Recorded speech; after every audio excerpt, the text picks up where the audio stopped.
What makes a good basic corrective exercise program for climbers? Find out on today's episode. I'ma wake up, do bench. Join number 7, see sport, working on nothing anymore, though.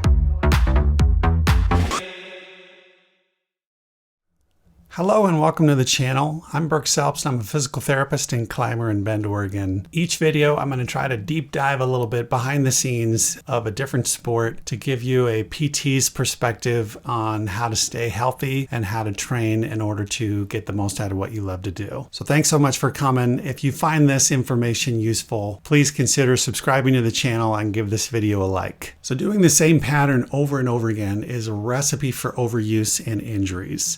Muscles adaptively shorten with use, and if that happens asymmetrically, that can cause joints to not function properly. Avoid this by maintaining balanced strength, flexibility, and fitness. And that means sometime off the wall, on the mat, on the ball, on the foam roller. The program I'm going to share with you is geared towards the beginning to intermediate climber, although all climbers probably need this information and can benefit from this. A couple of notes before we dive in. This is not a comprehensive program. There are literally thousands of different exercises and movements that anyone could do that could be of benefit. This is my selection of exercises that I think really target the corrective movements that climbers need in particular, especially when they're starting out. Like any sport, the more you climb, the more time and attention you'll need to spend on these correctives so that you don't develop imbalances. If you have a previous or current injury, you may need to modify these exercises. You may need to do them for longer and seek professional help if for some reason you feel that you are just not making any progress at all. Let's dive in. The program is broken down into 3 parts: mobility exercises, strength exercises, and neuromuscular pattern training. Thanks again for coming. On to the program.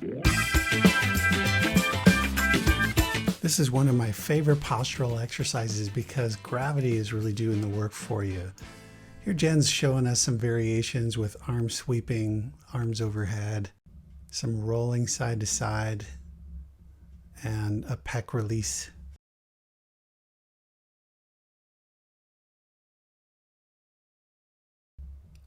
This wall slide exercise is the perfect second exercise in this series, and I always do it right after that foam roller exercise because it's active and it really does require having a stable trunk. Here Jen's showing us to keep her ribs from flaring. She's activating her core, and she's demonstrating if she did not do that, what would happen.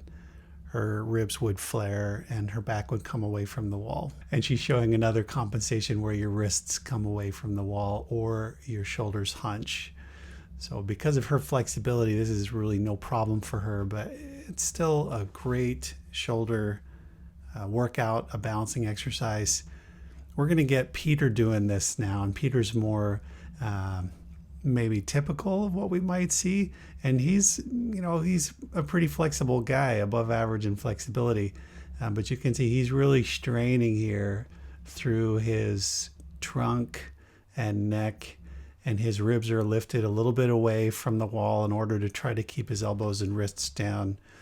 We're going to cue him to concentrate on keeping his back into the wall and good core tension regardless of what it does to his shoulders, and you'll see the difference here.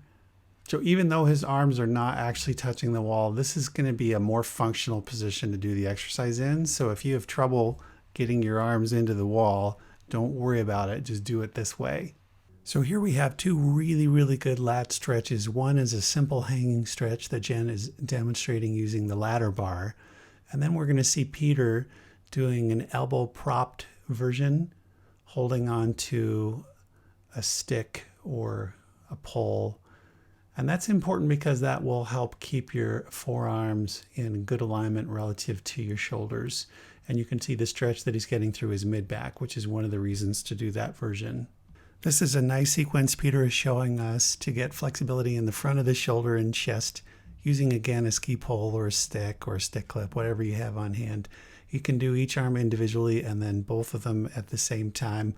Hopefully you're starting to see a trend here, first with the foam roller and the wall slides, and now with this exercise. All of these movements are really chest openers. Also notice he's added wrist extension here at the end of the movement to get the forearm flexors, which is a nice touch. Lengthening the flexors and extensors of the forearm and wrist, as well as all the myofascial tissues, is obviously super important in climbers. I like these versions a lot because they're more dynamic, and that means that the fascia through the arm, the connective tissue, gets better mobility than just doing more of a static stretch.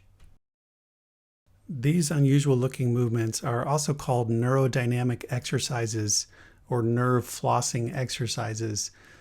The nerves basically travel through fascial tunnels throughout the body. And as you climb, as you're active, your tissues get really tight, and that tightness can restrict the normal physical movement, the translation of those nerves through your tissues. It's helpful to do these gliding movements. They look unusual and strange, but they're very, very targeted. Despite the flexibility demands of climbing on the shoulders, the mid-back can get extremely limited in motion, hypomobile and tight. And that's because of the huge stability demands on the mid-back. So here Peter is showing us a couple of variations using a horizontal foam roller to mobilize his thoracic spine. And here he's using a soft tissue release tool that's basically like a couple of lacrosse balls taped together or tied into a sock. So you can make these very easily on your own. Core tension to the point of muscular stiffness is totally counterproductive for generating really good dynamic strength through the core. So for that, there are these simple variations of Sphinx and press up, or what some people call Cobra.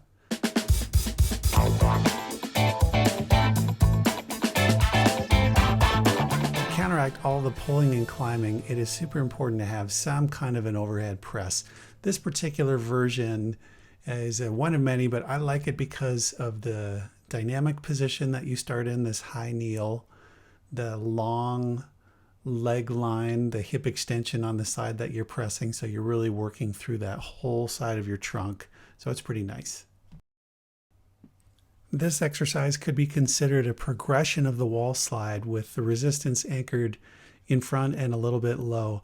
What I like about it is it really engages the back body, the scapular stabilizers, the postural stabilizers. So this is just a simple, awesome exercise. You could travel with some TheraBand or tubing and anchor it somewhere, put it in your van door, whatever. And Peter's showing us if you have too much resistance, then you're going to end up either hyperextending your back or losing that scapular stability. So find the right distance that allows you to keep a good, strong, neutral core through the whole motion, and avoid getting your back hyperactive in this, because that already is a tendency for climbers. This is a basic plank with a number of sport cord scapular strengthening variations. You can do I's, Y's, T's, any number of different combinations, and all the while your opposite shoulder really has to stabilize and work together with your core tension. This version of a chair or a bench dip is nice because by just moving your feet closer or further away from your body, you can modulate the amount of body weight and the resistance. And I also like this because your elbows are really coming behind you, so you are getting some active chest opening while you're strengthening a muscle group. So it's a nice combination. Notice the little bit of an active press Peter's getting here to really maximize scapular depression. This is called rhythmic stabilization. I like it because there are many ways to vary the difficulty. You can start on a flat floor or a mat to make it easier. We have Peter on a ball here, and he's demonstrating in and out, up and down, as well as circles clockwise and counterclockwise. And then he's going to do each of those movements with a protracted shoulder blade position as well. The faster you move, the more stability demands you're placing on your body. So that's a good way to introduce some variations.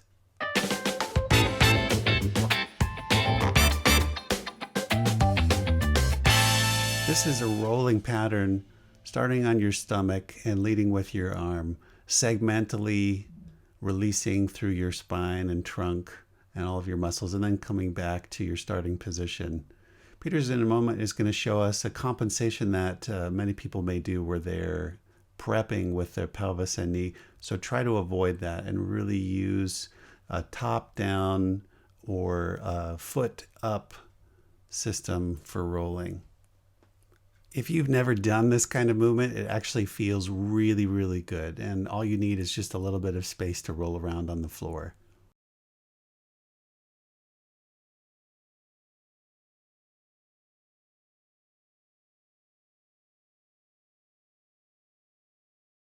This last sequence teaches you how to really use your pelvis and hips in coordination while keeping a long, straight, and supple spine. And the idea is to basically roll up and down from the floor without pressing your arms into the floor. So here I'm showing Peter how to fold his body around his leg and hip in order to bring himself up to sitting, using the power and alignment of his pelvis rather than muscular strength in his upper body. So it's kind of an interesting pattern. Many people, when they experiment with this, will end up using too much force and momentum to try to achieve it. And you can see that because it looks almost as if there's a flat spot in your body in the movement, or you just plop down and you don't have control through it. Ideally, a person would have control to stop the motion at any point along its path, and that's how you know that you really have it. So work through the folding of your trunk and the alignment of your pelvis and your hips in order to achieve this smoothly and fluidly. Thank you so much for watching. I hope you've enjoyed this set of corrective exercises for climbers. See you soon.